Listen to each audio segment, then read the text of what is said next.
प्यारे बच्चों, स्वागत है आप लोग का हमारे चैनल एसजी एकेडमी पे। बच्चों, आज हम आपको बताएंगे कक्षा 12वीं भौतिक विज्ञान के 2025 बोर्ड के आपके पूरे किताब के जहां से बहुत ही महत्वपूर्ण प्रश्न आते हैं। उससे पहले अगर आप लोग चैनल पर नए हैं तो चैनल को सब्सक्राइब कर लीजिए, वीडियो को लाइक करिए और वीडियो को अपने दोस्तों के साथ ज़्यादा से ज़्यादा शेयर करिए।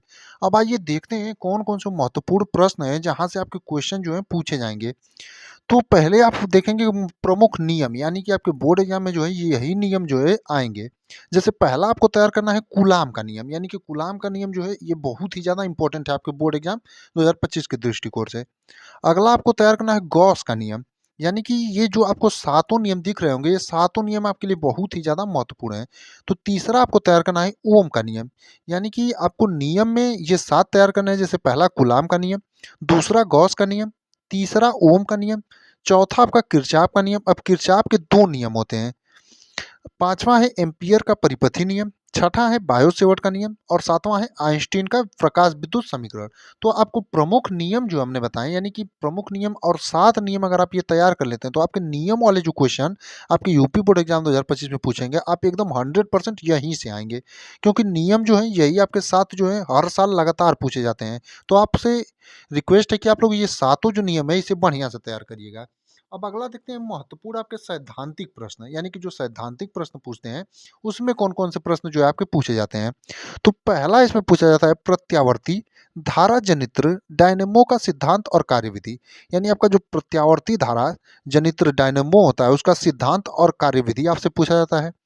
दूसरा जो इसमें इंपॉर्टेंट है आपका हाइजेंस के द्वितीयक तरंगिकाओं का सिद्धांत, यानी हाइजेंस की जो द्वितीयक तरंगिकाओं का सिद्धांत है ये आपसे पूछा जाता है।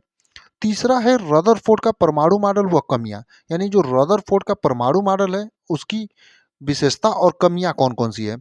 चौथा और बहुत ही ज़्यादा इंपॉर्टेंट, यानी कि वेरी इंपॉर्टेंट क्वेश्चनों में से एक, और ये जो क्वेश्चन है आपका लगभग बहुत बार एग्जामों में रिपीटेड रहा है, ट्रांसफार्मर का सिद्धांत और कार्यविधि, यानी जो आपका ट्रांसफार्मर का सिद्धांत और कार्यविधि है ये भी आपका पूछा जाता है। अगला है बोहर का परमाणु मॉडल, यानी जो बोहर हैं उनके परमाणु मॉडल जो है इसको आपका तैयार कर लीजिएगा। छठा आपको तैयार करना है पीएन संधि डायोड अग्र अभिनत और पश्च अभिनत की स्थिति में, यानी जो पीएन संधि डायोड जो होता है उसकी अग्र अभिनत की स्थिति और पश्च अभिनत की स्थिति इन दोनों में तैयार करना है। अगला तैयार करना है पीएन संधि डायोड अर्ध तरंग डिष्टकारी, यानी जो पीएन संधि डायोड है उसका अर्ध तरंग डिष्टकारी। आठवां आपको जो महत्वपूर्ण सैद्धांतिक प्रश्न में तैयार करना है पीएन संधि डायोड पूर्ण तरंग डिष्टकारी, यानी कि आपका पीएन संधि डायोड जो है पूर्ण तरंग डिष्टकारी वाला तैयार करना है। अब देखेंगे आपका महत्वपूर्ण निगमन। इससे पहले हमने क्या देखा, महत्वपूर्ण नियम और महत्वपूर्ण सैद्धांतिक प्रश्न। तो हमने जैसे प्रमुख नियम में आपको सात बताएं, पहला कूलाम का नियम, फिर गॉस का नियम, ओम का नियम, किरचॉफ का नियम, बायो-सेवर्ट का नियम, और इसी प्रकार हमने सैद्धांतिक प्रश्न में आपको 8 प्रश्न बताएं। तो ये जो भी प्रश्न हम आपको बता रहे हैं ये सभी प्रश्न आपके प्रीवियस ईयर में लगातार रिपीटेड रहे हैं। तो आप इन प्रश्नों को सबसे पहले अगर आपने तैयारी की है तो इसमें से जो भी प्रश्न आपके छूटे होंगे उसे आप लोग सबसे पहले गौर करिएगा। अब अगला है हमारा महत्वपूर्ण निगमन। महत्वपूर्ण निगमन में आपको सबसे पहला तैयार करना है विद्युत द्विध्रुव की अच्छी स्थिति में विद्युत क्षेत्र की तीव्रता का व्यंजक, यानी विद्युत द्विध्रुव की जो आपकी अच्छी स्थिति है उसमें विद्युत क्षेत्र की तीव्रता का आपको व्यंजक प्राप्त करना है। अगला यानी दूसरा आपको जो तैयार करना है इसमें एक समान विद्युत क्षेत्र में द्विध्रुव पर लगने वाले बल आघूर्ण का व्यंजक, यानी आपका जो एक समान विद्युत क्षेत्र में द्विध्रुव पर लगने वाले बल आघूर्ण का आपका सूत्र होता है उसको ज्ञात करने का आपसे पूछेगा। तीसरा जो इसमें इंपॉर्टेंट है आपका समांतर प्लेट संधारित्र के धारिता का सूत्र का निगमन, यानी जो आपका समांतर प्लेट संधारित्र की धारिता होती है उसके सूत्र का जो है आपसे निगमन करने के लिए बोलता है आपके बोर्ड एग्जाम में। अगला है जो महत्वपूर्ण निगमन में आपका व्हीट स्टोन सेतु की संतुलन अवस्था में उनकी भुजाओं में संबंध, यानी आपका जो व्हीट स्टोन सेतु की संतुलन अवस्था होती है उसमें उनकी भुजाओं में जो संबंध होता है उससे संबंधित आपको क्वेश्चन जो है आपके बोर्ड एग्जाम 2025 में पूछेगा। अगला जो आपको तैयार करना है दो समांतर धारावाही चालक तारों के बीच लगने वाले बल का व्यंजक, यानी आपका जो दो समांतर धारावाही चालक होते हैं उनके बीच जो लगने वाला बल होता है उसका सूत्र आपको ज्ञात करने के लिए बोलेगा। छठा है अनंत विस्तार की समतल आवेशी चादर के निकट विद्युत क्षेत्र की तीव्रता का व्यंजक, यानी अनंत आपकी जो अनंत विस्तार की समतल आवेशी चादर के निकट जो है विद्युत क्षेत्र की तीव्रता का व्यंजक आपसे पूछेगा। तो ये जो है आपको महत्वपूर्ण निगमन में तैयार करने हैं। अब आपका चौथा देखेंगे महत्वपूर्ण परिभाषा है। तो उम्मीद करते हैं आपको वीडियो एकदम पसंद आ रहा होगा, क्योंकि ये जो सभी प्रश्न हैं आपके बहुत ही ज़्यादा इंपॉर्टेंट हैं। अब परिभाषाओं में आपको थोड़ा ज़्यादा मेहनत करना है, क्योंकि परिभाषाएं आपकी किताब से पूरी हमने बताई हैं, तो कुछ ज़्यादा ही होंगी। जैसे आपको सबसे पहले तैयार करना है परिभाषा में विद्युत क्षेत्र की तीव्रता, यानी विद्युत क्षेत्र की तीव्रता की परिभाषा, और परिभाषा के साथ साथ इनका आप सूत्र भी गौर करते चलिएगा। यानी इनका सूत्र और मात्रक और बीमा, इन चीज़ों पर भी ध्यान दीजिएगा, क्योंकि इनका सूत्र भी पूछ लेता है कभी कभी बहुविकल्पी में, और मात्रक और बीमा भी पूछ लेता है। दूसरा आपको जो परिभाषा में तैयार करना है विद्युत द्विध्रुव आघूर्ण, यानी विद्युत द्विध्रुव आघूर्ण की परिभाषा, सूत्र और इसका जो है बीमा। अगला आपको तीसरा जो तैयार करना है विद्युत फ्लक्स। अगला परिभाषा जो हमें याद करना है वो रैखिक आवेश घनत्व, यानी रैखिक आवेश घनत्व की परिभाषा और इसका सूत्र तो हमने पहले ही आपको बताया, सूत्र और इसका विमा जो है और इसका मात्रक, यानी कि परिभाषा के साथ साथ इन दोनों तीनों चीज़ों को आपको याद करते चलना है। अगला आपको याद करना है पांचवा जो परिभाषा है आवेश पृष्ठ घनत्व, यानी आवेश पृष्ठ घनत्व क्या होता है इसके बारे में।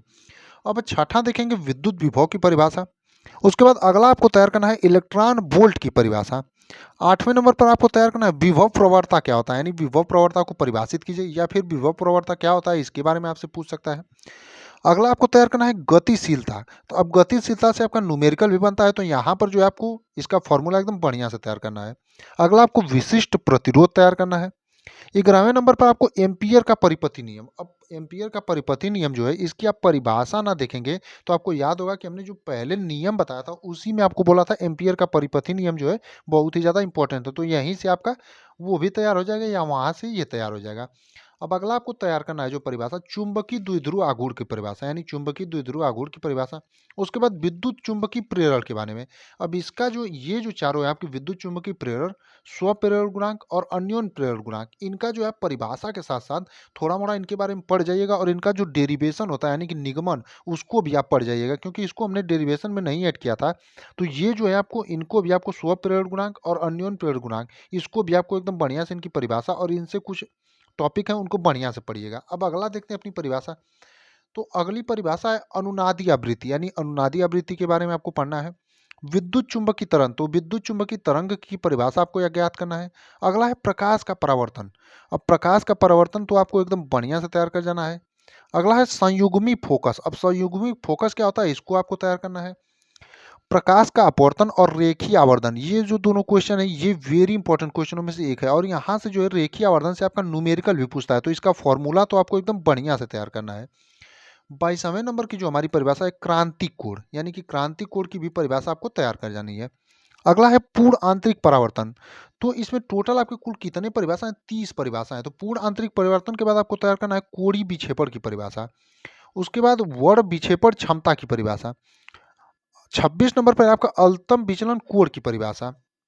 उसके बाद तरंगाग्र, व्यतिकरण, कला संबद्ध स्रोत, उसके बाद विवर्तन, यानी कि ये जो 30 हैं आपको परिभाषाओं में तैयार करना है। उम्मीद करते हैं आपको वीडियो एकदम बढ़िया लगा होगा, क्योंकि इसमें आपके हर प्रकार के जो क्वेश्चन जो आपके बोर्ड एग्जाम 2025 में पूछे जाएंगे, महत्वपूर्ण निगमन, महत्वपूर्ण सैद्धांतिक प्रश्न, प्रमुख नियम और महत्वपूर्ण परिभाषाएं, आपकी फिजिक्स के पूरे किताब से जो है इतने क्वेश्चन हमने छाटे थे, जो कि आपके बोर्ड एग्जाम के लिए बहुत ही ज़्यादा महत्वपूर्ण है। तो आप लोगों से रिक्वेस्ट है कि आप लोग इन क्वेश्चनों को एकदम बढ़िया से तैयार करिएगा, और आगे आने वाले दिनों में ऐसी ही क्लास हम आपके लिए रोज लाते रहेंगे।